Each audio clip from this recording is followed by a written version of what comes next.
ইসরায়েলের আপত্তি সত্ত্বেও গাজায় ২,০০০ তুর্কি সৈন্য পাঠানোর প্রস্তুতি নিচ্ছে তুরস্ক। নেতানিয়াহুর আপত্তি উপেক্ষা করে কি ট্রাম্প তুর্কি বাহিনী মোতায়েনের অনুমতি দেবেন?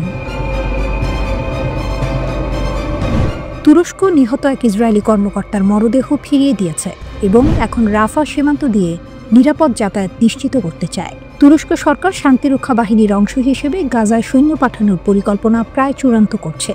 এই মোতায়েন নিয়ে যুক্তরাষ্ট্র ও ইসরায়েলের সঙ্গে আলোচনাও চলছে বলে জানিয়েছে মধ্যপ্রাচ্যের সংবাদ মাধ্যম middle East Eye. Middle East Eye জানিয়েছে, ইসরায়েল প্রকাশ্যে এই পরিকল্পনার বিরোধিতা করলেও অন্তত ২,০০০ তুর্কি সৈন্য মিশনে অংশ নেবে। তুরস্কের এই ব্রিগেডটি দেশের বিভিন্ন সেনা ইউনিট থেকে সদস্য সংগ্রহ করছে। এই সৈন্যদের শান্তিরক্ষা মিশন ও সংঘাতপূর্ণ এলাকায় কাজের পূর্ব অভিজ্ঞতা রয়েছে বলে জানিয়েছে মিডল ইস্ট আই। গাজায় আন্তর্জাতিক স্থিতিশীলতা প্রতিষ্ঠার প্রচেষ্টার অংশ হিসেবে এই বাহিনী কাজ করবে। মার্কিন প্রেসিডেন্ট ডোনাল্ড ট্রাম্পের মধ্যস্থতায় তৈরি শান্তি পরিকল্পনায় তুরস্ককে প্রধান ভূমিকা দেওয়া হয়েছে। ধারণা করা হচ্ছে তুরস্ক হামাসের নিয়ন্ত্রণে থাকা গাজার বড় একটি অংশের দায়িত্ব নেবে। ইসরায়েল তুর্কি বাহিনীর অংশগ্রহণের তীব্র বিরোধিতা করছে এবং পুরো পরিকল্পনা নিয়ে উদ্বেগ প্রকাশ করেছে। ওয়াশিংটন এখনও আইএসএফ বা ইন্টারন্যাশনাল স্ট্যাবিলাইজেশন ফোর্সে তুর্কি সেনা পাঠানো নিয়ে চূড়ান্ত সিদ্ধান্ত নেয়নি। ইসরায়েলি মুখপাত্র শোস বেড্রোসিয়ান বলেছেন, গাজায় কোনো তুর্কি সেনা মোতায়েন করা হবে না। আঙ্কারা বিশ্বাস করে ইসরায়েল জাতিসংঘের অধীনে ন্যাটো মিত্রের উপস্থিতি মেনে নিতে চাইছে না।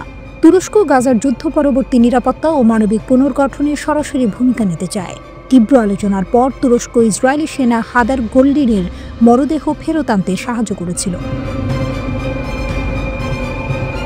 তুর্কি কর্মকর্তারা বলেছেন, আল কাসাম ব্রিগেডের এই পদক্ষেপ হামাসের যুদ্ধবিরতি চুক্তির প্রতি অঙ্গীকারের প্রমাণ। প্রায় ১,০০০ তুর্কি সেনা ইতিমধ্যেই গাজা মিশনের জন্য স্বেচ্ছায় নাম লিখিয়েছে।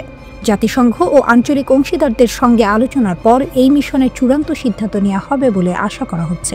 এদিকে সংযুক্ত আরব আমিরাত গাজায় প্রস্তাবিত আন্তর্জাতিক শান্তিরক্ষা বাহিনীতে যোগ দেবে না বলে ধারণা করা হচ্ছে। আমিরাতের প্রেসিডেন্টের এক কূটনৈতিক উপদেষ্টা বলেছেন, এই সিদ্ধান্ত নেওয়া হয়েছে স্পষ্ট কাঠামোর অভাবে। এই বহুজাতিক মিশনের লক্ষ্য হল গাজার সশস্ত্র গোষ্ঠীগুলোর নিরস্ত্রীকরণ এবং সামরিক অবকাঠামো ধ্বংস করা। এছাড়া মিশরের সঙ্গে গাজার সীমান্ত সুরক্ষিত রাখা এবং মানবিক সহায়তার করিডোরগুলো রক্ষা করাও এর উদ্দেশ্য। গাজায় যুদ্ধবিরতি চুক্তিটি হয়েছিল যুক্তরাষ্ট্রের তত্ত্বাবধানে, যেখানে মিশর, কাতার ও তুরস্ক মধ্যস্থতাকারী হিসেবে কাজ করেছে। ওয়াশিংটন ২ বছরের জন্য একটি অন্তর্বর্তীকালীন প্রশাসন গঠনের লক্ষ্যে জাতিসংঘ নিরাপত্তা পরিষদে একটি প্রস্তাব তৈরি করেছে। ট্রাম্প চান আন্তর্জাতিক স্থিতিশীলতা বাহিনী হামাসের নিয়ন্ত্রণাধীন গাজাকে সম্পূর্ণভাবে নিরস্ত্রীকরণ করুক। এই বাহিনী গাজার সীমান্ত সুরক্ষিত রাখবে এবং নবগঠিত ফিলিস্তিনি পুলিশ বাহিনীকে সহায়তা করবে।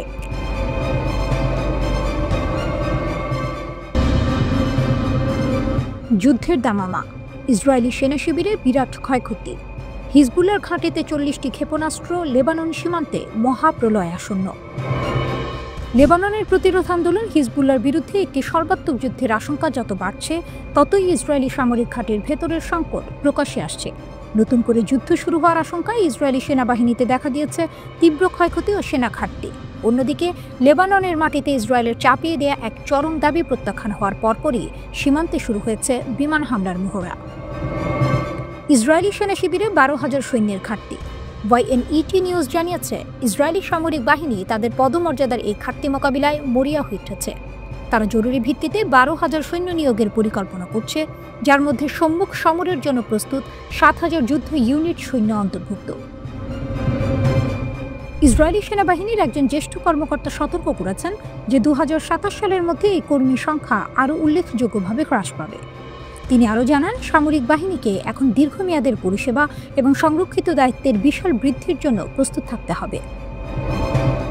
এই তথ্য স্পষ্ট করে দিল যে তেল আবিব হিজবুল্লাহর সাথে শুধু একটি ছোটখাটো সংঘাত নয়, বরং একটি দীর্ঘ ও তীব্র আঞ্চলিক যুদ্ধের জন্য মানসিকভাবে প্রস্তুত হচ্ছে, যদিও তাদের অভ্যন্তরে তীব্র মানব সম্পদ সংকট রয়েছে। লেবাননের না, ইসরায়েলের চাপে পিছু হটতে নারাজ বৈরুত। পরিস্থিতি আরও উত্তপ্ত হয় যখন ইসরায়েল লেবাননের সেনাবাহিনীর ওপর চাপ সৃষ্টি করে যে তারা যেন দক্ষিণ লেবাননে হিজবুল্লাহর অস্ত্রের জন্য বাড়ি বাড়ি অভিযান চালায়। তবে রয়টার্স জানিয়েছে যে লেবাননের কর্মকর্তারা এই অনুরোধটি দৃঢ়ভাবে প্রত্যাখ্যান করেছেন। তাদের বক্তব্য, এই ধরনের অভিযান বেসামরিক স্থিতিশীলতার জন্য মারাত্মক ঝুঁকি তৈরি করবে। লেবাননের অভ্যন্তরীণ সূত্র সতর্ক করে বলেছে, ইসরায়েলের এই দাবি মানা হলে এটি দেশের ভেতরে ব্যাপক অস্থিরতা সৃষ্টি করবে। মার্কিন যুক্তরাষ্ট্র, ফ্রান্স এবং ইউনিফিল্ড চ্যানেলের মধ্যস্থতাকারীদের মাধ্যমে চাপানো এই দাবি লেবানন কর্তৃক প্রত্যাখ্যাত হওয়ার পরপরই সীমান্তে যেন বারুদের স্তূপের আগুন লেগে যায়। হিজবুল্লাহর শক্তির প্রদর্শন, আকাশ থেকে ক্ষেপণাস্ত্রের বর্ষণ। লেবাননের এই বিদ্রোহের পর দক্ষিণ ও পূর্ব লেবানন জুড়ে ইসরায়েলি বিমান হামলা তীব্রতর হয়। লেবাননের সরকারি সংবাদ সংস্থা এনএনএ জানিয়েছে, ইসরায়েল প্রায় 20টি বিমান হামলা চালিয়েছে এবং 40টি আকাশ থেকে ভূমিতে নিক্ষেপযোগ্য ক্ষেপণাস্ত্র নিক্ষেপ করেছে। এই বিশাল আকারের হামলায় লেবাননের নিরাপত্তা সূত্র নিশ্চিত করেছে যে সারাফান বাইসারি এলাকায় একটি লক্ষ্যবস্তু ড্রোন হামলায় হিজবুল্লাহর স্থানীয় কমান্ডার সামির আলী ফাকি নিহত হয়েছেন। একজন কমান্ডারকে লক্ষ্য করে 40টি ক্ষেপণাস্ত্রের ব্যবহার এটাই প্রমাণ করে যে হিজবুল্লাহর সামরিক শক্তি এবং উপস্থিতি ইসরায়েলের কাছে কতটা বড় মাথা ব্যথার কারণ। হিজবুল্লাহর রাজনৈতিক শাখা এই হামলার মুখেও তাদের অবস্থান থেকে এক চুলও সরতে রাজি নয়। তারা স্পষ্ট জানিয়েছে, তাদের অস্ত্রগুলি ভবিষ্যতের হুমকির বিরুদ্ধে লেবাননকে রক্ষা করার জন্য কেন্দ্রবিন্দুতে থাকবে। আঞ্চলিক পর্যবেক্ষকরা সতর্ক করেছেন যে যদি কূটনৈতিক প্রচেষ্টা ব্যর্থ হয় তবে এই সীমান্ত সংঘাত শীঘ্রই একটি বড় আকারের যুদ্ধে রূপ নিতে পারে, যার প্রভাব সমগ্র মধ্যপ্রাচ্যে ছড়িয়ে পড়বে।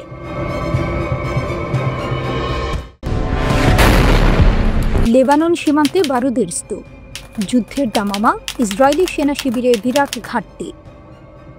লেবাননের প্রতিরোধ আন্দোলন হিজবুল্লাহর বিরুদ্ধে একটি নতুন সর্বাত্মক যুদ্ধের আশঙ্কায় কাঁপছে মধ্যপ্রাচ্য।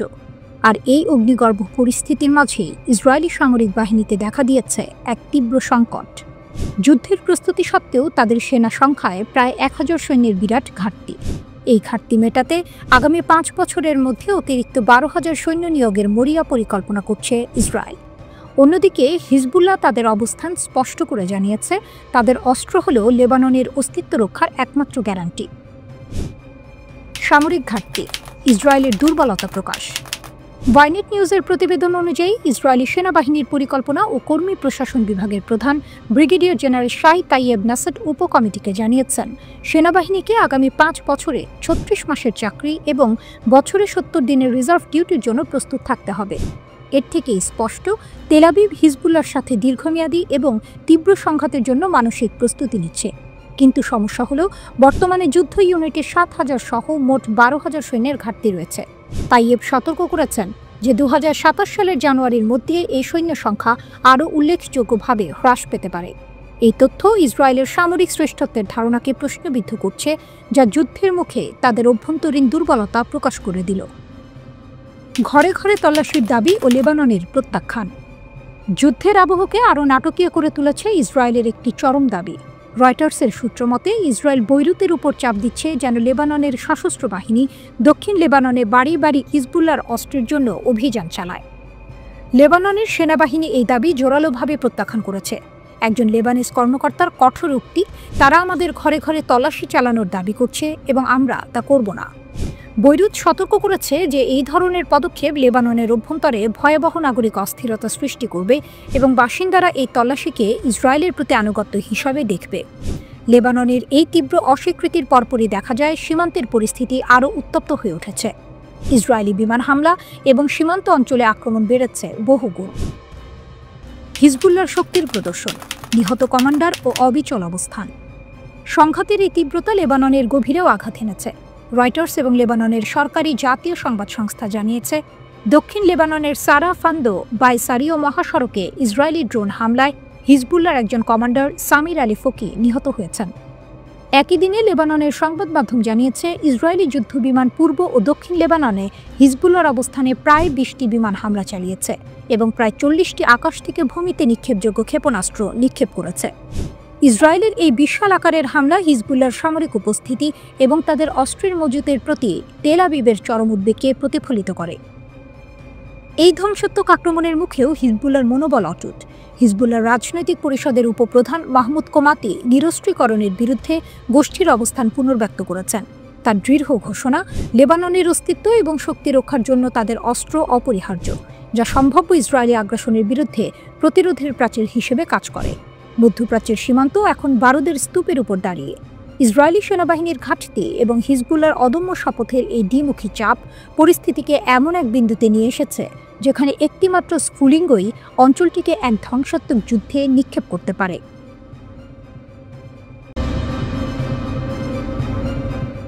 ইস্তাম্বুল, তুরস্ক। অভূতপূর্ব এবং রোমহর্ষক ঘটনা।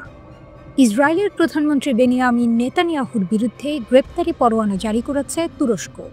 অভিযোগ, গাজায় ধারাবাহিক জাতিহত্যা এবং মানবতার বিরুদ্ধে অপরাধ। ইস্তাম্বুলের প্রসিকিউটরের কার্যালয় থেকে এই চাঞ্চল্যকর ঘোষণা আসে। আন্তর্জাতিক রাজনীতিতে এটি এক ভয়াবহ মোড়। তুরস্কের টার্গেট ইসরায়েলের শীর্ষ নেতৃত্ব। তুরস্কের এই কঠোর পদক্ষেপের তালিকায় শুধু নেতানিয়াহু একাই নন, আছেন ইসরায়েলের উচ্চপদস্থ আরও অন্তত ৩৬ জন কর্মকর্তা। এটি একটি বিস্ফোরক তালিকা। প্রতিরক্ষামন্ত্রী ইসরায়েল কাটস, জাতীয় নিরাপত্তা মন্ত্রী ইতামার বেন গভির, সেনাপ্রধান লেফটেন্যান্ট জেনারেল আইয়াল জামির। এই তালিকা ইসরায়েলের সামরিক ও রাজনৈতিক ক্ষমতার শীর্ষ বিন্দুগুলিকে সরাসরি নিশানা করেছে। এটি শুধু একটি আইনি প্রক্রিয়া নয়, এটি তুরস্কের পক্ষ থেকে ইসরায়েলের যুদ্ধনীতির বিরুদ্ধে এক শক্তিশালী হুঙ্কার। ভয়াবহ অভিযোগের বিবরণ। ইস্তাম্বুলের প্রসিকিউটর কার্যালয়ের বিবৃতিতে ইসরায়েলের বিরুদ্ধে আনা অভিযোগগুলো সুনির্দিষ্ট এবং মর্মান্তিক। আল আহলি ব্যাপটিস্ট হাসপাতাল হামলা, অক্টোবর ২০২৩। এই হামলায় ৫০০ মানুষ নিহত হওয়ার ঘটনাটিকে যুদ্ধাপরাধ হিসেবে উল্লেখ করা হয়েছে। চিকিৎসা সরঞ্জাম ধ্বংস, ফেব্রুয়ারি ২০২৪। ইচ্ছাকৃতভাবে মানবিক সহায়তা এবং চিকিৎসার সরঞ্জাম ধ্বংসের অভিযোগ। মানবিক অবরোধ, গাজাকে অবরুদ্ধ রাখা এবং যুদ্ধ আহতদের মানবিক সহায়তা থেকে বঞ্চিত করার অভিযোগ। বিবৃতিতে বিশেষভাবে তুরস্ক নির্মিত তুরস্ক ফিলিস্তিন ফ্রেন্ডশিপ হাসপাতালের কথা উল্লেখ করা হয়েছে, যেখানে গত মার্চে ইসরায়েলি বোমা হামলা হয়। এই আক্রমণকে তুরস্ক নিজের ওপর আঘাত হিসেবে দেখছে। তুরস্কের প্রেসিডেন্ট রিসেপ তাইয়েপ এরদোয়ান দীর্ঘকাল ধরে ইসরায়েলের নীতির কট্টর সমালোচক। এই গ্রেপ্তারি পরোয়ানা জারি প্রমাণ করে যে তুরস্ক শুধু মুখে নয়, বরং কার্যত আন্তর্জাতিক মঞ্চে ইসরায়েলকে কোণঠাসা করতে প্রস্তুত। তুরস্কের এই পদক্ষেপের মাধ্যমে প্রমাণিত হল তারা আন্তর্জাতিক অপরাধ আদালতের সিদ্ধান্তের জন্য অপেক্ষা করেনি। তারা নিজেদের আইনি পথ ব্যবহার করে একটি সার্বভৌম শক্তি হিসেবে নিজেদের অবস্থান স্পষ্ট করল। এটি কেবল একটি প্রতীকী পদক্ষেপ নয়, এটি ভবিষ্যতে আন্তর্জাতিক গ্রেপ্তারি পরোয়ানার পথ খুলে দিতে পারে, যা নেতানিয়াহুর মতো নেতাদের বিশ্ব ভ্রমণকে সীমাবদ্ধ করে দেবে। নেতানিয়াহুর বিরুদ্ধে এটি প্রথম পরোয়ানা নয়। এর প্রায় ১ বছর আগে আইসিসি নেতানিয়াহু ও সাবেক প্রতিরক্ষামন্ত্রী ইয়োভ গ্যালান্টের বিরুদ্ধে সম্ভাব্য যুদ্ধাপরাধের অভিযোগে পরোয়ানা জারি করেছিল। গাজায় গণহত্যার অভিযোগে দক্ষিণ আফ্রিকা আন্তর্জাতিক বিচার আদালতে যে মামলা করেছে, সেখানেও তুরস্ক গুরুত্বপূর্ণ সহযোগী হিসেবে যুক্ত হয়েছে। এই পদক্ষেপগুলো মিলে ইসরায়েলের ওপর আন্তর্জাতিক চাপের একটি ঘূর্ণিঝড় তৈরি করেছে।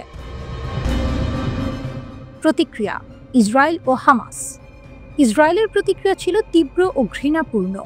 পররাষ্ট্রমন্ত্রী গিডিয়ন সার এই পদক্ষেপকে প্রচারণার কৌশল বলে প্রত্যাখ্যান করেছেন। ইসরায়েল এটিকে আইনি পদক্ষেপের বদলে রাজনৈতিক চাল হিসেবে দেখছে। অন্যদিকে ফিলিস্তিনের সশস্ত্র গোষ্ঠী হামাস এই ঘোষণাকে আন্তরিক অবস্থান এবং মানবিক আচরণ হিসেবে স্বাগত জানিয়েছে। হামাস বলেছে, এই পদক্ষেপ ফিলিস্তিনি জনগণের প্রতি সুবিচার নিশ্চিত করে। ২০২৩ সালের অক্টোবর থেকে শুরু হওয়া গাজা যুদ্ধে ইসরায়েলি হামলায় কমপক্ষে ৬৮,৮৭৫ জন ফিলিস্তিনি নিহত হয়েছেন এবং ১,৭০,০০০-এর বেশি মানুষ আহত হয়েছেন। তুরস্কের এই আইনি পদক্ষেপ আন্তর্জাতিক স্তরে নেতানিয়াহুকে কতটা চাপের মুখে ফেলে এবং আন্তর্জাতিক পুলিশ সংস্থা ইন্টারপোল এই পরোয়ানার বিষয়ে কী অবস্থান নেয় তা জানতে অপেক্ষা করতে হবে।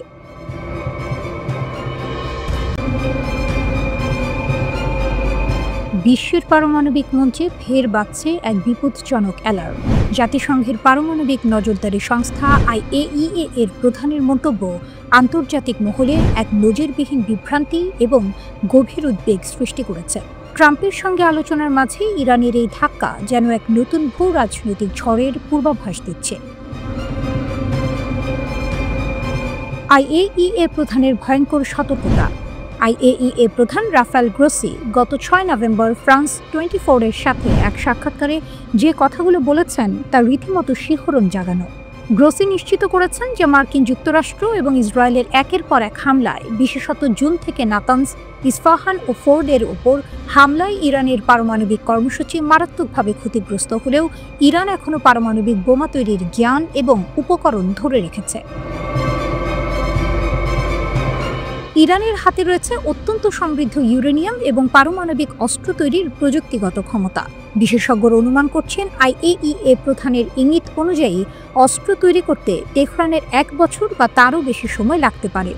জুন মাসের 12 দিনের যুদ্ধ এর পর অনেকে ভেবেছিল ইসরায়েল ও মার্কিন যুক্তরাষ্ট্রের কঠোর হামলায় ইরানের পারমাণবিক স্বপ্ন হয়তো শেষ, কিন্তু গ্রোসির বক্তব্য দিচ্ছে এক শক্তিশালী টুইস্ট। হামলার পরেও ইরান পারমাণবিক পদার্থ অন্য কোথাও সরায়নি, বরং তাদের পররাষ্ট্রমন্ত্রী আরাকচি পারমাণবিক কেন্দ্রগুলি পুনর্নির্মাণের ইঙ্গিত দিচ্ছেন। আরাকচির সতর্কবাণী, পারমাণবিক পদার্থ এখন ইরানে রয়ে গেছে এবং অন্য কোথাও স্থানান্তরিত হচ্ছে না। এটি স্পষ্ট ইঙ্গিত দিচ্ছে নিষেধাজ্ঞা এবং সামরিক চাপেও ইরান নিজেদের শক্তি ও সার্বভৌমত্বের প্রশ্নে অনড়। তারা আলোচনায় বসতে রাজি, তবে ক্ষেপণাস্ত্র কর্মসূচি নিয়ে সীমাবদ্ধতা মানতে নারাজ। মোসাদ এজেন্ট বনাম আন্তর্জাতিক নজরদারি। জুনে IAEA এর রিপোর্টে ঘোষণা করা হয়েছিল যে ইরান অপ্রসারণ বাধ্যবাধকতা লঙ্ঘন করেছে এবং অবিষয়বস্তুহীন পারমাণবিক পদার্থের উপস্থিতি ব্যাখ্যা করতে ব্যর্থ হয়েছে। এই রিপোর্টের পরেই ইসরায়েল ও মার্কিন যুক্তরাষ্ট্র হামলা চালায়। এই ঘটনার পর ইরানের সরকারি কর্মকর্তা ও গণমাধ্যমগুলি গ্রোসিকে মোসাদের এজেন্ট বলে অভিহিত করে তার মৃত্যুদণ্ড দাবি করে। এটি আন্তর্জাতিক সম্পর্কের এক চরম উত্তেজনাপূর্ণ চিত্র তুলে ধরে। সেপ্টেম্বরে ইরানের কিছু কর্মকর্তা তেহরানের কাছে একটি পারমাণবিক বোমা তৈরি শুরু করার জন্য প্রকাশ্যে অনুরোধ জানায়। ইসরায়েলি হামলায় ক্ষতিগ্রস্ত পারমাণবিক স্থাপনাগুলো পুনর্গঠনের ঘোষণা দিয়েছে ইরান। ইরানের পারমাণবিক শক্তি সংস্থা পরিদর্শনের সময় দেশটির প্রেসিডেন্ট মাসুদ পেজিশকিয়ান জানান, এসব স্থাপনা আগের চেয়েও বেশি শক্তিশালীভাবে পুনর্নির্মাণ করা হবে।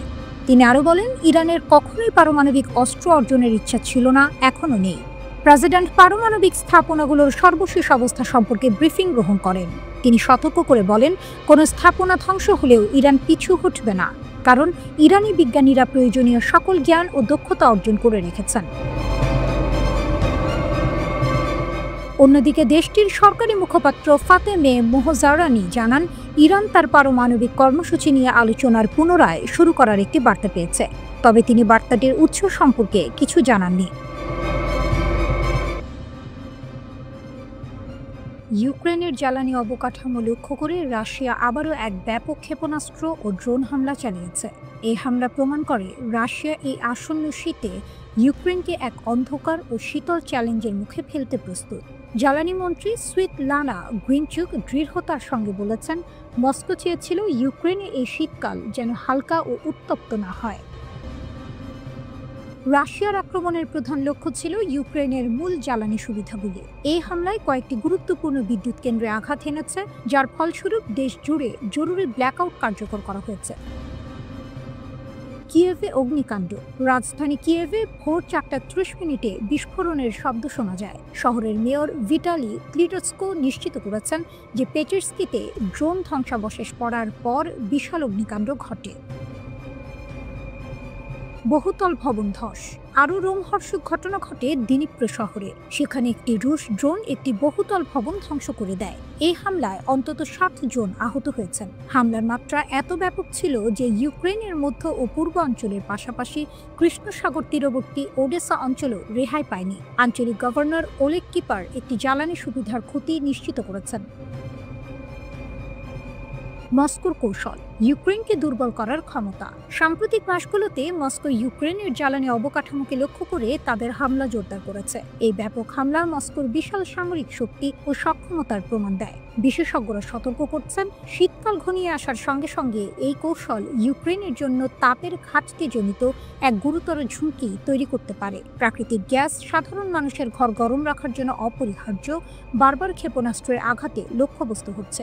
রাশিয়ার লক্ষ্য স্পষ্ট, ইউক্রেনের জনগণকে শীতে দুর্বল করে দেয়া। রাশিয়া চাইছে এই প্রচণ্ড ঠান্ডায় মানুষ সরকারের ওপর চাপ সৃষ্টি করুক।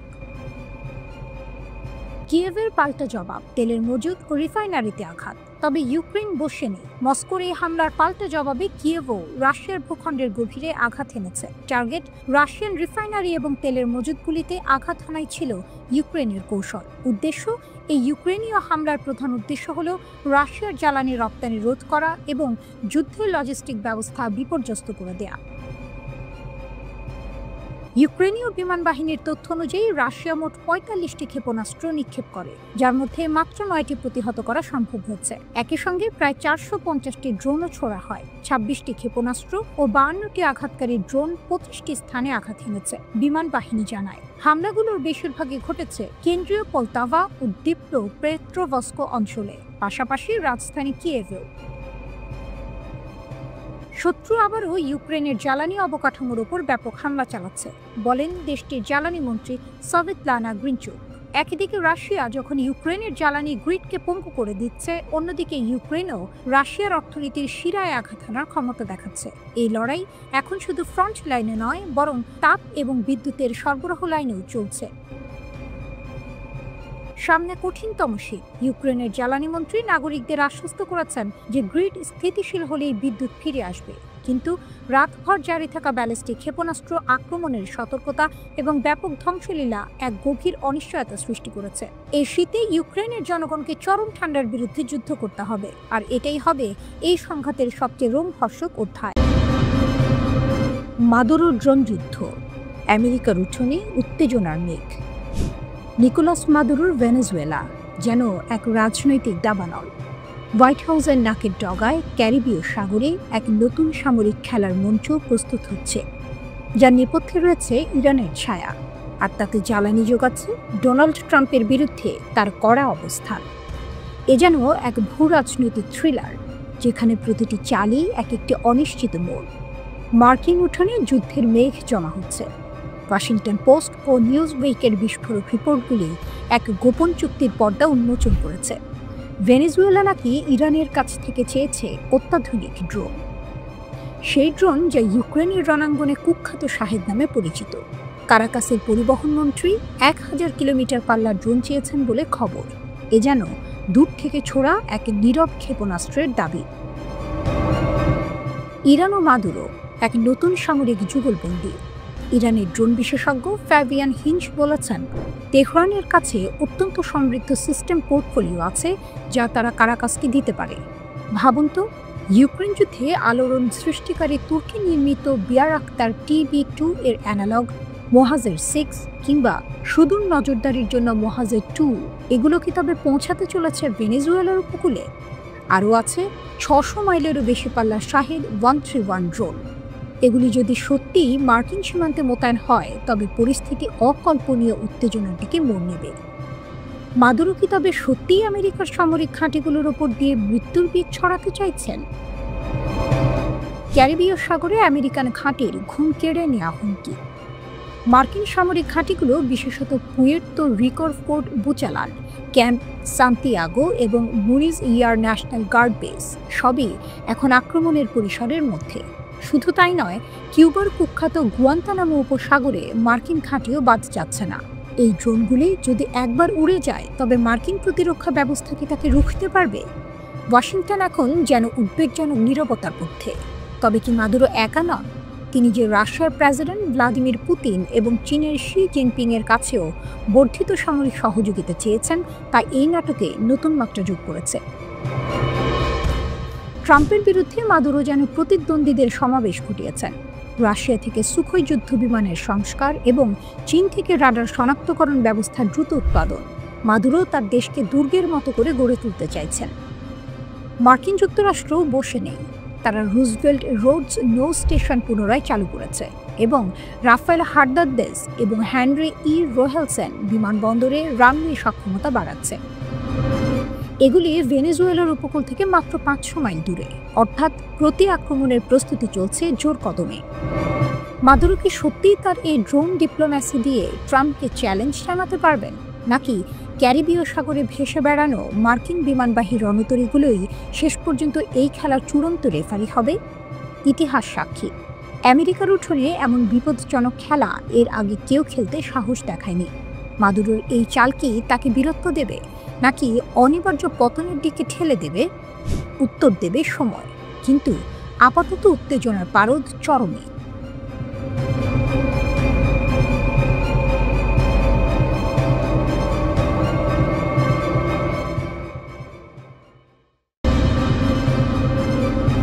গাজার রাফায় মাটির গভীরে এক রাজনৈতিক টাইম বোমা টিকটিক করছে। ইসরায়েলের প্রধানমন্ত্রী বেনিয়ামিন নেতানিয়াহু, যার ডাকনাম বিবি, মুখোমুখি দাঁড়িয়েছেন এক কঠিন আমেরিকান চাপের। আর এই চাপের উৎস স্বয়ং ডোনাল্ড ট্রাম্পের হোয়াইট হাউস। খবর আসছে মার্কিন যুক্তরাষ্ট্র নাকি ইসরায়েলি প্রতিরক্ষা বাহিনী আইডিএফকে বাধ্য করছে এক চাঞ্চল্যকর কাজ করতে। সুড়ঙ্গে আটকে থাকা হামাস যোদ্ধাদের নিরাপদ পথ করে দিতে হবে। মধ্যপ্রাচ্যের একজন কূটনীতিক টাইমস ইসরায়েলে এই বিস্ফোরক দাবি করেছেন। দক্ষিণ গাজার হলুদ রেখার ইসরায়েলি নিয়ন্ত্রিত পাশে এক সুড়ঙ্গে প্রায় 100 থেকে 200 হামাস কর্মী আটকা পড়েছে বলে জানা গেছে। আর তাদের যেন কোনো ক্ষতি না হয় সেই মর্মে তাদের ক্ষতি করো না বার্তা এসেছে ওয়াশিংটন থেকে। ট্রাম্পের 20 দফা ফর্মুলা, হামাসের জন্য সাধারণ ক্ষমা। এই উদ্যোগ আসলে গাজা সংঘাতের অবসানের জন্য মার্কিন প্রেসিডেন্ট ডোনাল্ড ট্রাম্পের 20 দফা সূত্রের অংশ। এই সূত্রে বলা হয়েছে যে হামাস সদস্যরা শান্তিপূর্ণ সহাবস্থান এবং অস্ত্র ত্যাগের প্রতিশ্রুতি দেবে, তাদের সাধারণ ক্ষমা দেওয়া হবে। যোদ্ধারা কিরিয়াত গ্যাটে মার্কিন নেতৃত্বাধীন কেন্দ্রে তাদের অস্ত্র জমা দেবে। তারপর তাদের হয় নিরাপদে অন্য দেশে চলে যেতে দেয়া হবে, অথবা হলুদ রেখার পশ্চিমে হামাস নিয়ন্ত্রিত অঞ্চলে ফিরে যেতে দেয়া হবে। এ যেন এক বিস্ময়কর প্রস্তাব, শত্রুদের জন্য মুক্তির দরজা খুলে দেয়া। নেতানিয়াহু সেপ্টেম্বরে এই কাঠামোগত প্রস্তাবটি মৌখিকভাবে গ্রহণ করেছিলেন বটে, কিন্তু হামাসকে নিরাপদ যাত্রা প্রদান এর বিষয়টি তখন থেকেই ছিল অমীমাংসিত। ইসরায়েল এখন এই প্রস্তাবের তীব্র বিরোধিতা করছে। তাদের সাফ কথা, অনেক হামাস যোদ্ধা আক্রমণের জন্য দায়ী, তাই আইডিএফ তাদের হেফাজতের প্রয়োজন। ট্রাম্পের প্রস্তাবে সায় দেওয়া মানে যুদ্ধাপরাধীদের হাত ছেড়ে দেয়া, যা নেতানিয়াহুর জন্য এক রাজনৈতিক আত্মহত্যা। তবে এই টানাপোড়েনের মূলে রয়েছে হামাসের অদম্য সামরিক শক্তি। গাজার মাটির তলায় তাদের রয়েছে সুড়ঙ্গের বিশাল এক অদৃশ্য দুর্গ বা টানেল নেটওয়ার্ক। এই টানেলগুলোই তাদের দীর্ঘকাল ধরে লড়াই করার প্রধান অস্ত্র, যা ইসরায়েলি সামরিক বাহিনীর জন্য এক বিশাল মাথা ব্যথা। বিশেষত রাফা এর সুড়ঙ্গ নেটওয়ার্ক এতটাই গুরুত্বপূর্ণ যে ইসরায়েলি প্রতিরক্ষা কর্মকর্তারা লেফটেন্যান্ট হাদার গোল্ডিনের মৃতদেহ উদ্ধারের সময় টানেলে আঘাত করা এড়িয়ে গেছেন, এই আশঙ্কায় যে তার অবশিষ্টাংশ হারিয়ে যেতে পারে। যদিও পরে এই দাবি প্রত্যাহার করা হয়, কিন্তু এটি স্পষ্ট করে যে হামাসের এই মাটির তলার সাম্রাজ্য ইসরায়েলকে কতটা চিন্তায় রেখেছে। হামাসকে মুক্তি দিয়ে কি ইসরায়েলকে ট্রাম্পের শান্তি পরিকল্পনা মেনে নিতে হবে, নাকি নেতানিয়াহু তার দেশের নিরাপত্তা রক্ষায় অনড় থেকে আমেরিকার বিরুদ্ধে এই কূটনৈতিক যুদ্ধ চালিয়ে যাবেন? গাজার মাটিতে হামাস যোদ্ধাদের ভাগ্য এখন নির্ভর করছে ওয়াশিংটন, তেল আভিভ এবং রাফায়ের সুড়ঙ্গের ত্রিমুখী দ্বন্দ্বে।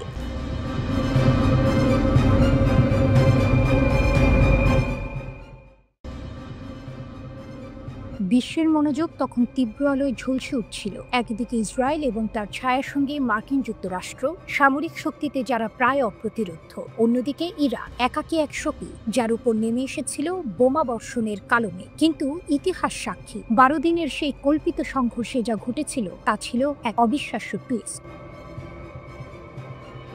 তেহরানের কাণ্ডারিরা বলছেন, যুদ্ধের প্রথম দিনেই যারা নিঃশর্ত আত্মসমর্পণের দাম্ভিক দাবি তুলেছিল সেই শত্রুরাই নাকি 12 দিনের মাথায় এসে নিঃশর্ত যুদ্ধবিরতির জন্য বার্তা পাঠাতে শুরু করে। এটি কোনো সাধারণ ঘটনা নয়, এটি হলো এক ক্ষমতার পালাবদল। আকাশে আগুনের খেলা চলছিল, কিন্তু জমিনের ওপর যারা অহংকার করেছিল তাদের কণ্ঠস্বর দ্রুতই নরম হয়ে গেল। এটি আত্মসমর্পণের ডাক ছিল না, এটি ছিল শান্তির প্রার্থনা। ইরানের পররাষ্ট্রমন্ত্রী আব্বাস আরাকচি এই যুদ্ধকে আখ্যায়িত করেছেন ইসরায়েল ও আমেরিকার জন্য একটি কৌশলগত ও নৈতিক ব্যর্থতা হিসেবে। 13 জুনের সেই বড় ভুল শুরু করার পর ডোনাল্ড ট্রাম্পের মতো নেতারাও আত্মসমর্পণের যে আহ্বান জানিয়েছিলেন, ইরানের সর্বোচ্চ নেতার নেতৃত্বে জাতীয় ঐক্য সেই পথ সম্পূর্ণ উল্টে দিয়েছে। আরাকচির বক্তব্যটি হলো সেই হুক, ইরানকে যারা নতজানু করতে চেয়েছিল তারাই এখন শান্তি ভিক্ষা করছে। এই স্থিতিস্থাপকতার মূল চাবিকাঠি ছিল ইরানের স্বদেশী ক্ষেপণাস্ত্র শক্তি। আরাকচি জোর দিয়ে বলেছেন, মার্কিন ও ইউরোপীয় সাহায্য সত্ত্বেও ইসরায়েলের বিমান প্রতিরক্ষা ব্যবস্থা ব্যর্থ হয়েছিল এই ক্ষেপণাস্ত্রের সামনে। এই ক্ষেপণাস্ত্রগুলো কেবল অস্ত্র নয়, এগুলো হলো জাতীয় সক্ষমতা, নিজেদের তৈরি, নিজেদের অর্জন। পররাষ্ট্রমন্ত্রী দৃঢ়তার সাথে ঘোষণা করেন, ইরানকে যুদ্ধ এড়াতে হলে যুদ্ধের জন্য প্রস্তুত থাকতে হবে। এটাই যেন তেহরানের প্রতিরক্ষা নীতির মূল মন্ত্র। 12 দিনের সেই যুদ্ধের অভিজ্ঞতা প্রমাণ করেছে ইরান আগের চেয়ে আরও বেশি প্রস্তুত এবং শক্তিশালী। শত্রুদের কাছে আজ এটি স্পষ্ট যে ইরানের জনগণের বিরুদ্ধে কোনো যুদ্ধে তারা তাদের লক্ষ্য অর্জন করতে পারবে না। আরাকচির চূড়ান্ত উপসংহারটি হলো মূল শিক্ষা। আন্তর্জাতিক সম্পর্ক ক্ষমতার উপর ভিত্তি করে চলে। দুর্বলকে দমন করা হয় আর শক্তিশালীরা নিজেদের পথ তৈরি করে নেয়। ইরানের জনগণের বেঁচে থাকা, স্বাধীনতা এবং মর্যাদা সবকিছুই নিহিত শক্তিশালী হওয়ার মধ্যে। যুদ্ধের দামামা থেমে গেছে, কিন্তু সেই 12 দিনের অভিজ্ঞতা তেহরানের সামরিক ইতিহাসে স্বর্ণাক্ষরে লেখা থাকবে। এটি ছিল প্রতিরোধের জয়, নিজস্ব ক্ষমতার উপর নির্ভর করে টিকে থাকার কাব্যিক উপাখ্যান।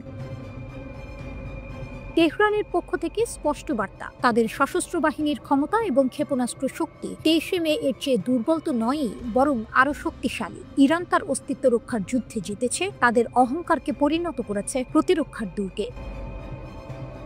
আরাকচির ভাষায়, তারা লক্ষ্য অর্জন করতে হঠাৎ বিস্ময়কর হামলা চালিয়েছিল। তারা ভেবেছিল 2-3 দিনের মধ্যেই ইরান আত্মসমর্পণের জন্য হাত উঁচু করবে। তবে তারা নেতা আয়াতুল্লাহ আলী খামেনির প্রজ্ঞা বুঝতে পারেনি ইরান এত দ্রুত সেনাবাহিনী আবার পুনর্গঠন করে ফেলবে। তারা বুঝতে পারেনি ইরান এত দ্রুত পরিস্থিতি সামলে দেশ রক্ষায় ঝাঁপিয়ে পড়বে। ভ্লাদিমির পুতিনের একরোখা চাল, সিরিয়ায় রুশ শক্তির রাজকীয় প্রত্যাবর্তন। একবার যা ধরেন ভ্লাদিমির পুতিন তা আর ছাড়েন না। এটি কেবল একটি কৌশল নয়, এটি যেন মস্কোর সামরিক অভিযানের মূল মন্ত্র। ভূমধ্যসাগর থেকে শুরু করে মধ্যপ্রাচ্য ও আফ্রিকার বিস্তীর্ণ অঞ্চলে রাশিয়ার প্রভাবের নারী এই সিরিয়া। আর এই সিরিয়াতেই বন্ধু বাশার আল আসাদের সরকার একসময় বিপদের মুখে পড়লে রাশিয়ার ভাগ্য হয়েছিল অনিশ্চিত। কিন্তু ইতিহাসের চাকা ঘুরেছে এবং সেই অনিশ্চয়তা এখন রাজকীয় প্রত্যাবর্তনের চিৎকারে বিলীন। দীর্ঘ 6 মাস ধরে যেন একটি সামরিক শ্বাসরুদ্ধকর অপেক্ষা ছিল, এখন তা শেষ হলো। লাতাকিয়া প্রদেশের আকাশ চিরে উড়ে গেল 2টি বিশাল রুশ কার্গো জেট, ইলিশিন IL-62 মডেলের বিমান। তাদের গন্তব্য ভূমধ্যসাগরের তীরে রাশিয়ার মহা গুরুত্বপূর্ণ হামিম বিমান ঘাঁটি। এই ঘাঁটি কেবল একটি সামরিক স্থাপনা নয়, এটি হলো মধ্যপ্রাচ্য, আফ্রিকা এবং উষ্ণ ভূমধ্যসাগরের ওপর মস্কোর ভূ রাজনৈতিক নিয়ন্ত্রণের কেন্দ্রবিন্দু। একসময় যখন মনে হচ্ছিল রাশিয়া তার প্রভাব হারাচ্ছে, তখন পুতিন যেন তার হাতের পাশারদান পাল্টে দিলেন। ঘাঁটিটি ছিল রাশিয়ার শক্তির নীরব সাক্ষী, এখন সেটি আবার তার গর্জন ফিরে পাচ্ছে। আসাদ সরকারের সাথে রাশিয়ার সম্পর্ক একসময় ঝুলেছিল সূক্ষ্ম সুতোর মতো। মস্কো তখন তাদের সেনাদের ফিরিয়ে নিয়েছিল যেন একটি কৌশলগত পিছু হটা। কিন্তু সেই সাময়িক বিরতি ছিল ঝড়ের আগে নীরবতা। সম্প্রতি সিরিয়ার অন্তর্বর্তী সরকারের প্রধান আহমেদ আল শারার মস্কো সফর এবং ভ্লাদিমির পুতিনের সাথে তার দ্বিপাক্ষিক বৈঠক, এটিই ছিল সেই টুইস্ট। বৈঠকের পরপরই রুশ সেনারা ঘাঁটিতে ফিরতে শুরু করে। ব্লুমবার্গের বরাত দিয়ে আসা সংবাদ বলছে, হামিম ঘাঁটি এখন আবার পূর্ণ সামরিক কার্যক্রমে সচল হচ্ছে। অব্যবহৃত অবস্থায় পড়ে থাকা সামরিক সরঞ্জাম, সুখোই Su-24, Su-35, Su-34 যুদ্ধবিমান এবং Mi-24-35 গানশিপ এর মতো বিধ্বংসী হেলিকপ্টারগুলো আবার উড়ানোর জন্য প্রস্তুত হচ্ছে। এই সরঞ্জামগুলো দিয়ে প্রয়োজনে মধ্যপ্রাচ্য, আফ্রিকা এবং ভূমধ্যসাগরের বিভিন্ন অভিযানে অংশ নেবে রুশ বাহিনী। ঘটনাটি আরও গভীরতা পেল যখন রুশ পররাষ্ট্রমন্ত্রী সের্গেই ল্যাভরভ সরাসরি ইঙ্গিত দিলেন, সিরিয়ার সামরিক ঘাঁটিগুলো নতুন বাস্তবতার মধ্যে ভিন্ন কাজের জন্য পুনরায় ব্যবহার করা যেতে পারে, যদি সিরিয়া তা চায়। দুই পক্ষের স্বার্থের সেতুবন্ধন রক্ষা করাই এই প্রত্যাবর্তনের মূল কারণ। সিরিয়ার মাটিতে রাশিয়ার 2টি প্রধান সামরিক স্থাপনা রয়েছে, হামিম বিমান ঘাঁটি এবং টার্টুস নৌ সরবরাহ ঘাঁটি, যা সেই সুদূর 1971 সাল থেকে সোভিয়েত চুক্তির আওতায় প্রতিষ্ঠিত। এই ঘাঁটিগুলো শুধু রাশিয়ার জন্য আঞ্চলিক শক্তি প্রদর্শনের মঞ্চ নয়, এটি হলো তাদের বৈশ্বিক সামরিক মানচিত্রে একটি অপরিবর্তনীয় পদচিহ্ন।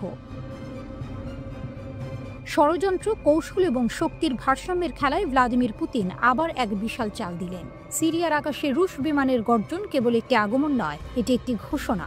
রাশিয়া তার সামরিক মুকুট ফিরিয়ে নিয়েছে। মস্কো এখন মধ্যপ্রাচ্যে তার ক্ষমতার হ্রাস আরও শক্ত হাতে ধরেছে। গাজা যেন আবারও আগুনের রেখা, নতুন ষড়যন্ত্রের গন্ধ, আর সেই গন্ধ এখন ছড়িয়ে পড়েছে আঙ্কারার বাতাসে। তুরস্কের রাজধানী আঙ্কারায় এক এক টেবিলে মুখোমুখি মুসলিম বিশ্বের রাঘব বোয়ালরা। সৌদি আরব, কাতার, সংযুক্ত আরব আমিরাত, জর্ডান, পাকিস্তান ও ইন্দোনেশিয়ার পররাষ্ট্রমন্ত্রীরা হাজির হচ্ছেন। তাদের নেতৃত্বে আছেন তুরস্কের পররাষ্ট্রমন্ত্রী হাকান ফিদান। এজেন্ডা একটাই, গাজা। কিন্তু প্রশ্ন জাগছে, এ কি শুধুই বৈঠক, নাকি ইসরায়েলকে ঘিরে গোপন কোনো পরিকল্পনা? গাজার আগুনে মুসলিম ঐক্য। যুদ্ধবিরতির পরও থেমে নেই ইসরায়েল। 10 অক্টোবরের ট্রুসের পর থেকে ইসরায়েলের হামলায় নিহত হয়েছে অন্তত 200-র বেশি ফিলিস্তিনি। গাজার আকাশে ধোঁয়া, মাটিতে ছাই, তবু সেই ছাই থেকে যেন নতুন কণ্ঠ উঠে আসছে, যথেষ্ট হয়েছে। ফিদান বৈঠকে গাজার জন্য নতুন ব্যবস্থা নেওয়ার আহ্বান জানাবেন। তুর্কি পররাষ্ট্র মন্ত্রণালয়ের এক সূত্র জানিয়েছে, ফিলিস্তিনিদের দ্বারা গাজার নিরাপত্তা ও প্রশাসন নিশ্চিত করার বিষয়টি থাকবে আলোচনার কেন্দ্রে। তিনি সতর্ক করবেন, ইসরায়েল যুদ্ধবিরতি ভাঙার অজুহাত তৈরি করছে এবং আন্তর্জাতিক সম্প্রদায়কে আহ্বান জানাবেন এবার দৃঢ় অবস্থান নিন। সৌদি আরবের ছায়ায় নতুন কৌশল। এই বৈঠকে সৌদি আরবের উপস্থিতি অনেক অর্থবহ। রিয়াদ এখন শুধু তেলের সাম্রাজ্য নয়, মুসলিম বিশ্বের রাজনৈতিক ভারসাম্যের কেন্দ্রবিন্দু। তারা ইঙ্গিত দিচ্ছে, ইসরায়েল যদি গাজায় আগুন জ্বালায় তবে তার জবাব একা তুরস্ক নয়, পুরো মুসলিম বিশ্ব দেবে। সৌদি আরবের কূটনৈতিক শক্তি, কাতারের আর্থিক সমর্থন আর তুরস্কের সামরিক প্রভাব, এই 3 মেরু মিলছে এক বিন্দুতে। এ যেন নিঃশব্দে তৈরি হচ্ছে এক নতুন গাজা ফ্রন্ট, যেখানে ইসরায়েলকে একা ঘিরে ফেলতে পারে ইসলামী শক্তিগুলো। ইসরায়েল তুরস্ক সম্পর্ক ভেঙে চুরমার। এই বৈঠকের পেছনে জমে থাকা ক্ষোভের ইতিহাসও আছে। গাজা যুদ্ধের সময় তুরস্কের প্রেসিডেন্ট রিসেপ তাইয়েপ এরদোয়ান প্রকাশ্যে ইসরায়েলকে আক্রমণ করেছেন। তিনি এমনকি নেতানিয়াহুকে তুলনা করেছেন এডলফ হিটলারের সাথে, যে তুলনা আন্তর্জাতিক কূটনীতিতে বজ্রপাতের মতো নেমেছিল। ফিদান বলছেন, গাজায় মানবিক সহায়তা যথেষ্ট নয়, ইসরায়েল তার দায়িত্ব পালন করছে না। একই সঙ্গে তিনি প্রস্তাব দিচ্ছেন একটি আন্তর্জাতিক স্থিতিশীলতা বাহিনী গঠনের, যেখানে মুসলিম দেশগুলোর সেনারা থাকতে পারে। কিন্তু ইসরায়েল ইতিমধ্যেই তুর্কি সেনার উপস্থিতি অস্বীকার করেছে। তবুও এই বৈঠক যেন এক নতুন যুদ্ধ কৌশলের ইঙ্গিত। যদি ইসরায়েল না শোনে, তাহলে মুসলিম দুনিয়া এবার নিজের পথ বেছে নেবে। শেষ পরিণতি কোথায়? শনিবারের ইসরায়েলি হামলায় আবারও নিহত হয়েছে অন্তত 5 জন ফিলিস্তিনি। গাজার স্বাস্থ্য কর্তৃপক্ষ বলছে 10 অক্টোবর থেকে প্রাণ গেছে 226 জনের। ইসরায়েল বলছে হামাস যুদ্ধবিরতি ভেঙেছে, কিন্তু আঙ্কারার টেবিলে যারা বসছেন তারা বলছেন অন্য কথা। যুদ্ধ নয়, শান্তি চাই, কিন্তু শান্তির নামে দমন নয়। গাজার মাটি আবারও ইতিহাসের মোড়ে দাঁড়িয়ে। তুরস্কের বৈঠক কি ইসরায়েলের বিরুদ্ধে মুসলিম বিশ্বের নতুন অধ্যায় লিখবে, নাকি এ কেবল ঝড়ের আগের নীরবতা? বিশ্ব অপেক্ষায় গাজার পরবর্তী অধ্যায়ের।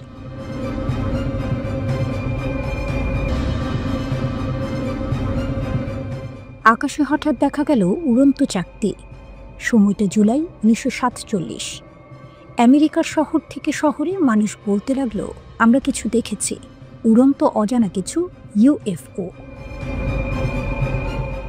সব শুরু 1 মাসের আগের এক বিকেলে। বেসরকারি পাইলট কেনেথ আর্নল্যান্ড বলেছিলেন, তিনি দেখেছেন 9টি চকচকে বস্তু সিয়াটলের পাহাড়ের কাছে দ্রুত ছুটে যাচ্ছে, প্রতি ঘন্টায় প্রায় 2000 কিলোমিটার বেগে। এরপর যেন গোটা আমেরিকা পাগল হয়ে গেল। দেশ জুড়ে হাজারো মানুষ দাবি করতে লাগলো তারাও দেখেছে উড়ন্ত চাকতি। সংবাদ মাধ্যম গর্জে উঠল প্রশ্নে, আকাশে কি ঘুরে বেড়াচ্ছে? এমন সময় নিউ মেক্সিকোর এক সাধারণ কৃষক ম্যাক ব্রাজেল মনে পড়ল, 3 সপ্তাহ আগে তার ক্ষেতে অদ্ভুত কিছু পাওয়া গিয়েছিল। টিন ফয়েল, রাবার আর পাতলা কাঠের টুকরো। তিনি টুকরোগুলো নিয়ে গেলেন স্থানীয় থানায়। এ খবর পৌঁছালো রসওয়েল আর্মি এয়ারফিল্ডে। সেখানকার কমান্ডার কর্নেল উইলিয়াম ব্যানজার্ড ঘোষণা দিলেন, উড়ন্ত চাকতির গুজব এবার সত্যি হলো, আমরা একটি ডিস্ক উদ্ধার করেছি। সারা আমেরিকা স্তম্ভিত। মনে হলো এবার এলিয়েনের অস্তিত্ব প্রমাণিত। কিন্তু পরদিনই সেনাবাহিনী হঠাৎ মুখ ফিরিয়ে বলল, না, ওটা কোনো ইউএফও নয়, ওটা কেবল একটা আবহাওয়ার মাপার বেলুন। ছবি প্রকাশ করলো, এক অফিসার হাতে ধরে আছে সেই টুকরো। মিডিয়া চুপ, গল্প শেষ। কিন্তু শেষটা কি সত্যিই শেষ ছিল? রসওয়েল রহস্যের পুনর্জন্ম। 3 দশক পরে 1970-এর শেষের দিকে ফের উঠল গুঞ্জন। বলা হলো একটি ভিন গ্রহের মহাকাশযান বিদ্যুৎ চমকে ধ্বংস হয়েছিল, আর সেনারা উদ্ধার করেছে মৃত এলিয়েনদের দেহ। 1980 সালে প্রকাশিত হয় বই দ্য রসওয়েল ইনসিডেন্ট। লেখক মেজর জেসি মার্সেল দাবি করেন, আমি যেসব ধ্বংসাবশেষ দেখেছি তা পৃথিবীতে তৈরি নয়। এরপর থেকেই রসওয়েল হয়ে যায় কিংবদন্তি। লোককথা ছড়িয়ে পড়ে এক জীবিত এলিয়েনকে নাকি গোপনে রাখা হয়েছে এক রহস্যময় স্থানে। সে স্থানের নাম এরিয়া 51। এরিয়া 51 রহস্যের মরুভূমি। নেভাদার জনশূন্য মরুভূমির মাঝে অবস্থিত এই খাঁটি। চারপাশে তারের বেড়া, বোর্ডে লেখা অনধিকার প্রবেশে গুলি চালানো হবে। 2019 সালে পডকাস্টার জো রোগান সাক্ষাৎকার নেন বব লাজার নামে এক ব্যক্তির, যিনি দাবি করেন, আমি এরিয়া 51-এ কাজ করেছি। সেখানে ছিল একটি উড়ন্ত চাকতি। আমাদের কাজ ছিল এলিয়েন প্রযুক্তি উল্টোভাবে বিশ্লেষণ করা। এই গল্পে অনুপ্রাণিত হয়ে এক ছাত্র স্টর্ম এরিয়া 51 নামে মজা করে ফেসবুকে ইভেন্ট খুলেছিল। সবাই মিলে ঢুকে পড়ি, তারা তো সবাইকে আটকাতে পারবে না। 2 মিলিয়নের বেশি মানুষ সাইন আপ করে। শেষমেশ সেটি পরিণত হয় এক ছোট্ট মিউজিক ফেস্টিভ্যালে। কেউ ঢোকেনি খাঁটিতে, কিন্তু রহস্যের গন্ধ তখন ছড়িয়ে গেছে বিশ্বজুড়ে। 1994 সালে মার্কিন বিমান বাহিনী জানালো, সেই 1947 সালের টুকরোগুলো আসলে ছিল এক গোপন পারমাণবিক নজরদারি প্রকল্প। কিন্তু মানুষ আর বিশ্বাস করল না। দশকের পর দশক মার্কিন সরকার অস্বীকার করেছে, এখন হঠাৎ সত্য বলছে। বিশ্বাস হারিয়েছে সবাই। এরিয়া 51 এখন কেবল এক সামরিক ঘাঁটি নয়, এটি রহস্যের প্রতীক, মানুষের অজানার প্রতি অন্তহীন কৌতূহলের প্রতিচ্ছবি। আজও পর্যটকরা আসে এক্সট্রা টেরেস্ট্রিয়াল হাইওয়ে এর ধারে। দূর থেকে তাকিয়ে দেখে সেই নিষিদ্ধ আকাশের দিকেই, যেন এক প্রশ্ন এখনো ভাসে মরুভূমির হাওয়ায়। সত্যিই কি তারা একা, নাকি আমাদের মাঝেই আছে কেউ অন্য জগতের?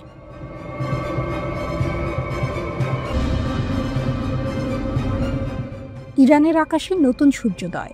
সিমোর উড্ডয়নের মধ্য দিয়ে স্বনির্ভরতার নতুন অধ্যায়। তেহরানের আকাশে এক নতুন সকাল। গর্জে উঠেছে এক স্বপ্ন, যার নাম সিমোর্গ। একসময় যেসব নিষেধাজ্ঞা ইরানের ডানায় শিকল পরিয়েছিল, আজ সেই দেশই নিজের হাতে গড়ে তুলেছে একটি সম্পূর্ণ দেশীয় পরিবহন বিমান, যা আকাশে উঠেই জানিয়ে দিয়েছে ইরান আর পিছিয়ে নেই। শাহিন শাহরের বিশেষ বিমান ঘাঁটি থেকে প্রথমবারের মতো আকাশে উড়ল ইরানের স্বনির্মিত সিমোর্গ বিমান। বেসামরিক বিমান চলাচল সংস্থার তত্ত্বাবধানে হওয়া এই উড্ডয়ন শুধু একটি প্রযুক্তিগত সাফল্য নয়, এটি ছিল এক প্রতীকী মুহূর্ত, যেখানে ইরানের 15 বছরের স্বপ্ন বাস্তবে রূপ নিল। নিষেধাজ্ঞা পেরিয়ে ইরানের প্রতিশোধ। যে দেশকে দীর্ঘদিন ধরে বাণিজ্য নিষেধাজ্ঞায় আটকে রাখা হয়েছে, সে দেশ এখন নিজের কারখানায় তৈরি করছে আকাশজয়ী বিমান। সিমোর্গ যেন সেই প্রতিক্রিয়ার নাম, যা পশ্চিমা নিষেধাজ্ঞার জবাব দিয়েছে প্রযুক্তির ভাষায়। HESA এর হাতে তৈরি এই 2 ইঞ্জিন বিশিষ্ট বিমান একসঙ্গে 6000 কেজি মালামাল বহন করতে পারে এবং প্রায় 3900 কিলোমিটার উঠতে পারে। এর 21500 কেজি ওজন, 2টি 2500 হর্স পাওয়ার ইঞ্জিন আর দ্রুত মাল ওঠানো নামানোর রিয়ার লোডিং জাম্প, সব মিলিয়ে এটি ইরানের লজিস্টিক, মানবিক সহায়তা এবং আঞ্চলিক পরিবহনের জন্য এক নতুন ভরসা। প্রযুক্তির ছায়ায় জাতীয় পুনর্জন্ম। ইরান বলছে এই বিমান তৈরিতে তাদের খরচ বিদেশি বিমানের তুলনায় প্রায় অর্ধেক, মানে সাশ্রয়ী, কার্যকরী এবং সম্পূর্ণ দেশীয়। এক পাথরে 3 পাখি। কিন্তু আসল গল্পটি আরও গভীর। এই প্রকল্পের পেছনে রয়েছে বায়ুগতিবিদ্যা, উপকরণ বিজ্ঞান, নিয়ন্ত্রণ ব্যবস্থা এবং উৎপাদন প্রকৌশল, সবকিছুর সমন্বিত দক্ষতা।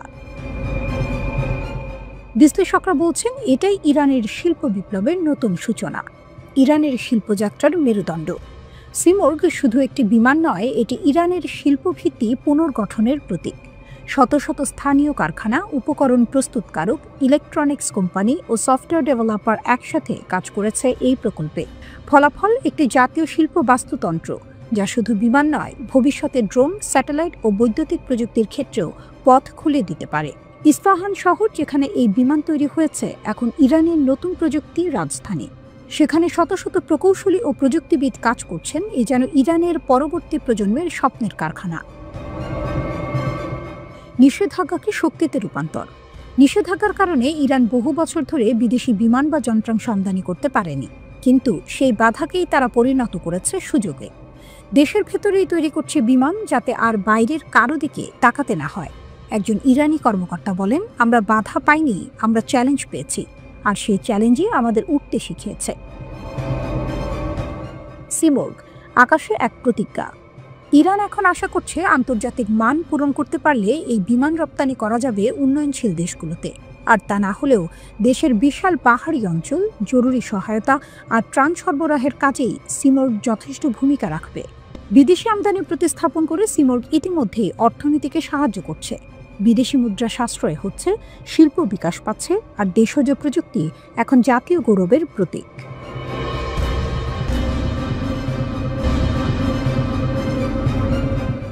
ইরান রাশিয়ার নতুন রেল কৌশল, নিষেধাজ্ঞার শৃঙ্খল ভাঙছে দুই দানব। নিষেধাজ্ঞা পশ্চিমা দুনিয়ার সবচেয়ে ভয়ঙ্কর অস্ত্র, যে অস্ত্র দিয়ে তারা দেশকে দেশ থেকে, অর্থনীতিকে জীবন থেকে বিচ্ছিন্ন করে দেয়। কিন্তু এবার ইরান ও রাশিয়া মিলে সেই শৃঙ্খল ভাঙতে যাচ্ছে। একটি রেললাইন তৈরি হচ্ছে, যা কেবল লোহা আর পাথরের নয়, এটি এক নতুন ভূ রাজনৈতিক মানচিত্রের ঘোষণা।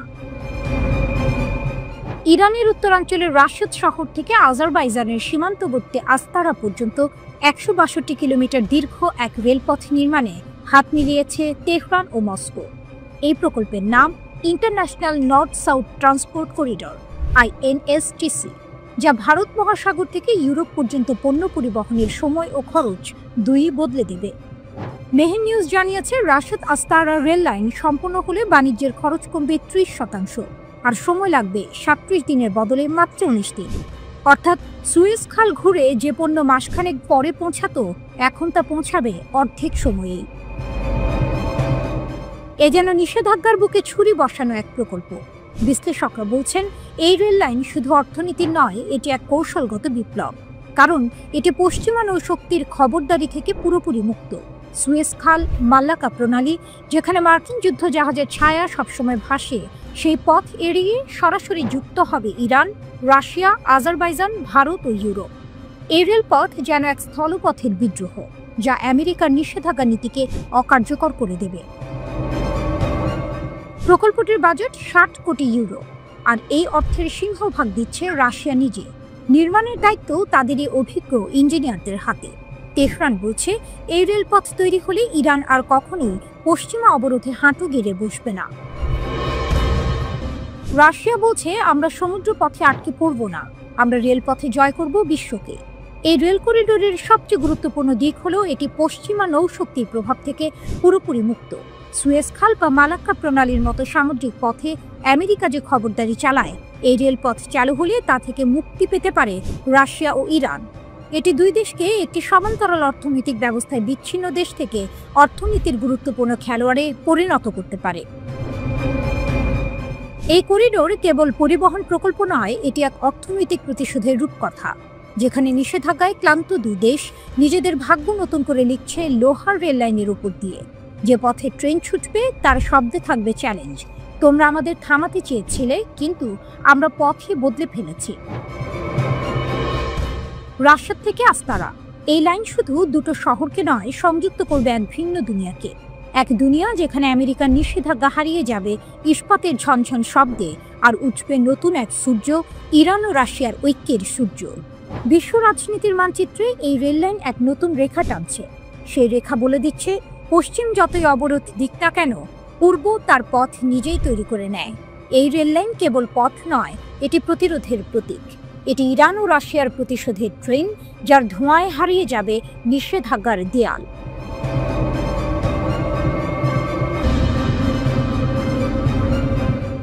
ইরানের আগুনে কাঁপছে ওয়াশিংটন ও জেরুজালেম। নিষেধাজ্ঞা উপেক্ষা করে ক্ষেপণাস্ত্র শক্তি ফিরিয়ে আনছে তেহরান। আকাশ ছিল ধোঁয়ায় ঢাকা, কিন্তু ছায়ের নিচে আবারও নড়ে উঠছে পুরনো শক্তি ইরান, যে শক্তি নত হয় না, ভয় পায় না, থেমেও যায় না। ওয়াশিংটন আর জেরুজালেম আজ উদ্বেগে ভরপুর, কারণ যে ক্ষেপণাস্ত্রগুলো একসময় আকাশ চিরে গিয়েছিল, সেগুলোর আওয়াজ আবার শোনা যাচ্ছে। সাম্প্রতিক CNN প্রতিবেদনে বলা হয়েছে, জাতিসংঘের নিষেধাজ্ঞা সত্ত্বেও তেহরান চুপিসারে তার ব্যালিস্টিক ক্ষেপণাস্ত্র কর্মসূচি পুনরায় চালু করছে। আরও দ্রুত, আরও নিখুঁতভাবে। জুন মাসের সেই 12 দিনের যুদ্ধ এখন ইতিহাস, কিন্তু তার প্রতিধ্বনি এখনও পশ্চিমা রাজধানীগুলোর দেয়ালে বাজছে। ইসরায়েলের প্রতিরক্ষা বাহিনীর তথ্য অনুযায়ী সেই যুদ্ধেই ইরান নিক্ষেপ করেছিল প্রায় 550টি ব্যালিস্টিক ক্ষেপণাস্ত্র এবং 1000টিরও বেশি ড্রোন। আকাশ তখন আগুনে ভরা, প্রতিরক্ষা ব্যবস্থা তখন ওভারলোড। মার্কিন ও মিত্র প্রযুক্তির সহায়তায়ও সব আক্রমণ ঠেকানো যায়নি। নিহত হয় 28 জন, আহত 3000-এরও বেশি। তেহরান দেখিয়েছে তারা শুধু হুমকি দেয় না, বাস্তবেও আঘাত করতে জানে। ক্ষেপণাস্ত্রগুলো পেরিয়ে গিয়েছিল কয়েকশো কিলোমিটার, তেল আবিবের আকাশেও গর্জেছিল ইরানের নাম। এই শক্তির মূলে আছে তাদের পুনর্গঠনের জেদ। ইউরোপীয় গোয়েন্দা সংস্থাগুলির দাবি, নিষেধাজ্ঞা সত্ত্বেও ইরান যুদ্ধপূর্ব সক্ষমতা ফিরিয়ে আনতে মরিয়া। চীন থেকে আসা কাঁচামাল, রাতের আধারে চলা চালান, সব মিলিয়ে এক নীরব পুনর্জাগরণ। পশ্চিমা গোয়েন্দারা জানাচ্ছেন ইরান এখন এমন পর্যায়ে পৌঁছেছে যেখানে তারা প্রতি মাসে কয়েকশো ক্ষেপণাস্ত্র উৎপাদনে সক্ষম হতে পারে। ওয়াশিংটন প্রকাশ্যে কিছু বলছে না, জেরুজালেমও নীরব, কিন্তু সবাই জানে নীরবতা মানে শান্তি নয়, বরং এক ভয়ানক প্রস্তুতি। মার্কিন প্রশাসনের ভেতরে ফিসফিস করে শোনা যাচ্ছে, ইরানকে ঠেকানো যাবে তো?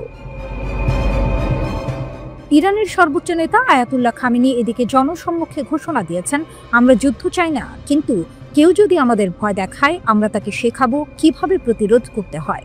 তার এই এক বাক্যেই যেন তেহরানের নতুন দর্শন, প্রতিরোধী শক্তি, ধৈর্যই অস্ত্র। বিশ্লেষকরা বলছেন ইরানের ব্যালিস্টিক ক্ষেপণাস্ত্র শুধু অস্ত্র নয়, এটি তাদের জাতীয় মর্যাদার প্রতীক। যুদ্ধের আগুন পেরিয়ে তারা এখন আরও দৃঢ়। নতুন করে কারখানা গড়ছে, জ্বালানি আমদানি করছে, স্যাটেলাইটে দেখা যাচ্ছে নতুন লঞ্চ সাইটের কার্যক্রম। ইরান আজ যেন এক ঘুমন্ত দৈত্য, যাকে অনেকে ভেবেছিল পরাজিত, কিন্তু সে কেবল অপেক্ষা করছিল। পুনর্গঠন শেষ হলে তার ক্ষেপণাস্ত্র কি আবার আকাশ ছুঁবে? আর তার নাম শুনেই কেঁপে উঠবে তেল আবিব থেকে ওয়াশিংটন পর্যন্ত।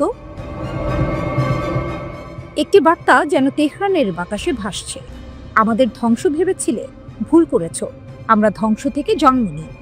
ইরানের প্যাসিভ ডিফেন্স অর্গানাইজেশনের প্রধান ব্রিগেডিয়ার জেনারেল গোলাম রেজা জলানি বলেছেন, ইরানের ভূগর্ভস্থ ক্ষেপণাস্ত্র শহরগুলো দেশটির প্যাসিভ ডিফেন্স মডেলের সাফল্যের প্রতীক এবং শত্রুর আগ্রাসনের বিরুদ্ধে ইরানের প্রতিরোধ ক্ষমতার বাস্তব প্রমাণ। তিনি বলেন, ইরানের সাবেক আইআরজিসি অ্যারোস্পেস ফোর্স প্রধান মেজর জেনারেল আমির আলী হাজিজাদে ভূগর্ভস্থ ক্ষেপণাস্ত্র শহরগুলোর নকশা ও নির্মাণে গুরুত্বপূর্ণ ভূমিকা পালন করেছেন।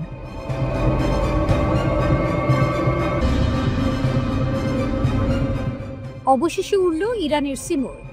আকাশে যেন পৌরাণিক পাখির ডানা, বাস্তবে তেহরানের প্রযুক্তির জয়।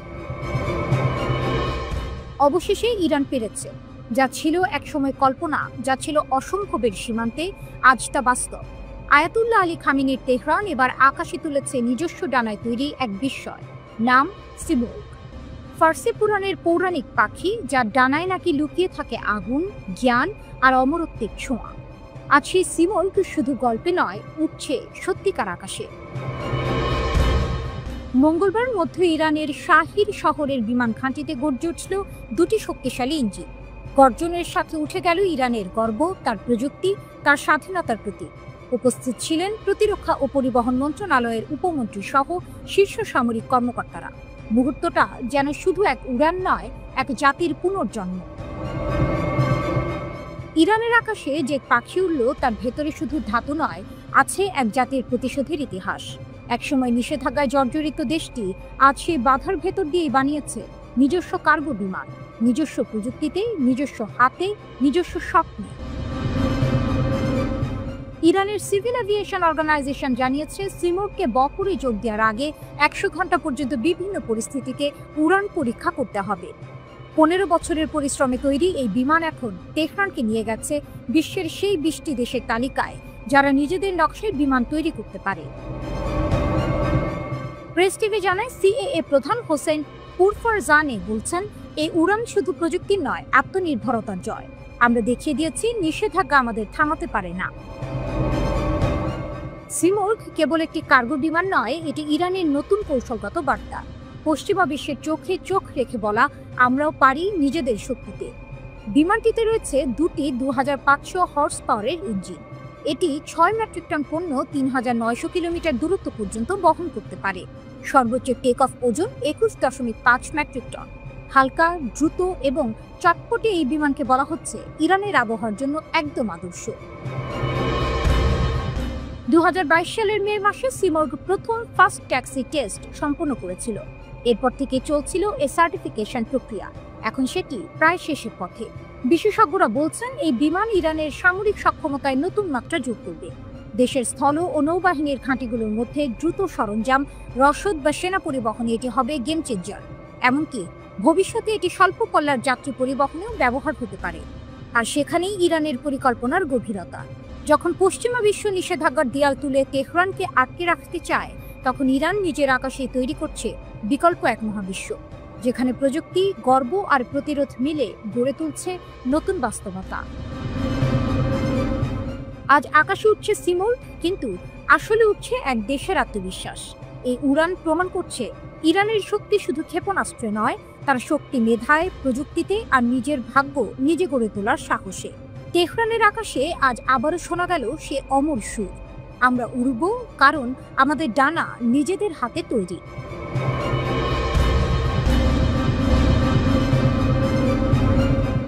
বিশ্ব রাজনীতিতে নতুন বিস্ফোরণ। বুরেভেস্টানিকের আগুনে কাঁপছে পশ্চিমা দুনিয়া।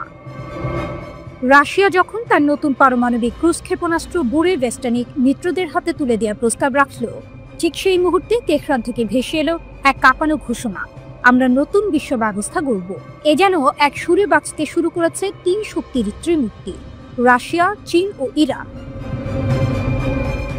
26 অক্টোবর রাশিয়ার প্রেসিডেন্ট ভ্লাদিমির পুতিন উন্মোচন করেন এমন এক অস্ত্র যা বিশ্বের সবচেয়ে উন্নত প্রতিরক্ষা ব্যবস্থাকেও চ্যালেঞ্জ জানাতে পারে। বলা হচ্ছে বুরেভেস্টানিক একবার ছুটে গেলে তাকে থামানোর শক্তি পৃথিবীর কারণে। আর এই পরীক্ষার পরই পুতিনের ঘনিষ্ঠ সহযোগী দিমিত্রি মেদভেদেভ সামাজিক যোগাযোগ মাধ্যমে লেখেন, রাশিয়ার সব বন্ধুদের অভিনন্দন। শব্দটা যেন ছিল সংকেত, মিত্রদের ডাক। একদিন পর 27 অক্টোবর তেহরানে চীনা রাষ্ট্রদূতের সঙ্গে বৈঠক করেন ইরানের সর্বোচ্চ নেতা আয়াতুল্লাহ খামেনির উপদেষ্টা। তিনি বলেন, চীন, রাশিয়া ও ইরান এই তিন দেশ এখন নতুন বিশ্ব ব্যবস্থা গঠনে নেতৃত্ব দিচ্ছে। তার এই বক্তব্য যেন যুক্তরাষ্ট্র ও পশ্চিমা বিশ্বের কানে ঝড় বইয়ে দিয়েছে। কারণ একদিকে রাশিয়া পারমাণবিক শক্তির নতুন অধ্যায় খুলেছে, অন্যদিকে ইরান তার কূটনৈতিক বন্ধুত্বকে রূপ দিয়েছে অস্ত্রের কৌশলে। 20 বছরের কৌশলগত চুক্তি কার্যকর করেছে রাশিয়া ইরান, আর 25 বছরের অংশীদারিত্ব চুক্তি ইরান চীনের হাতে শক্তভাবে বাঁধা। এই সম্পর্ক এখন শুধু কূটনৈতিক নয়, সামরিক বাস্তবতাও। 24 অক্টোবর আন্তর্জাতিক পারমাণবিক সংস্থা IAEA এর প্রধানকে যৌথ চিঠি পাঠায় রাশিয়া, চীন ও ইরান। চিঠিতে তারা জানায়, জাতিসংঘের প্রস্তাবের মেয়াদ শেষ, এখন থেকে ইরান স্বাধীন, অর্থাৎ নিষেধাজ্ঞার বেড়ি ছিঁড়ে ইরান তার পারমাণবিক পথ চলায় আর থামবে না। 18 অক্টোবর তারা একই দাবি পাঠায় জাতিসংঘ মহাসচিব আন্তোনিও গুতেরেসের কাছেও। তারা পশ্চিমা দেশগুলোর বিরুদ্ধে অভিযোগ তোলে, তোমরা অবৈধভাবে ইরানকে আটকে রাখতে চাইছো, কিন্তু ইতিহাসের গতিপথ তোমাদের হাতে নেই। অন্যদিকে ওয়াশিংটনে যেন অস্থিরতা বাড়ছে। যুক্তরাষ্ট্রের প্রেসিডেন্ট ডোনাল্ড ট্রাম্প ইউক্রেন যুদ্ধ নিয়ে পুতিনের সঙ্গে বৈঠক বাতিল করেছেন। পরিবর্তে রাশিয়ার তেল শিল্পে কঠোর নিষেধাজ্ঞা দিয়েছেন। কিন্তু তাতে কি পুতিন থেমেছেন? না, বরং তার ক্ষেপণাস্ত্রই এখন হয়ে উঠেছে পশ্চিমের দুঃস্বপ্ন। চীনের সঙ্গেও ট্রাম্পের সম্পর্ক উত্তপ্ত। পুনর্নির্বাচনের পর থেকেই বাণিজ্য যুদ্ধ চলছে। 30 অক্টোবর তারা চীনা প্রেসিডেন্ট শি জিনপিং এর সঙ্গে বৈঠকের কথা, কিন্তু সেই সাক্ষাতের আগেই তৈরি হয়েছে অনিশ্চয়তার ঘন কুয়াশা। বিশ্ব রাজনীতি আজ যেন দুই সুপার পাওয়ারের সংঘর্ষ ক্ষেত্র। এক পাশে যুক্তরাষ্ট্র ও তার পশ্চিমা মিত্ররা, অন্য পাশে জেগে উঠছে রাশিয়া, ইরান ও চীনের নতুন জোট, যেখানে পারমাণবিক শক্তি, কূটনৈতিক ঐক্য আর অদম্য প্রতিরোধের বার্তা মিশে গেছে এক সুরে। এ যেন নতুন শীতল যুদ্ধের সূচনা। এক প্রান্তে ওয়াশিংটনের নীরবতা আর অন্য প্রান্তে মস্কো ও তেহরানের বাজনা। বিশ্ব ব্যবস্থা পাল্টাবে, ইতিহাস আবার লেখা হবে। রাশিয়া এখন শুধু এক দেশ নয়, এক ঘোষণা, অপরাজেয় শক্তির প্রতিধ্বনি। আর ইরান, সে হয়ে উঠছে সেই আগুন যার আলোয় পশ্চিম এখন তাকিয়ে আছে ভয়ের চোখে।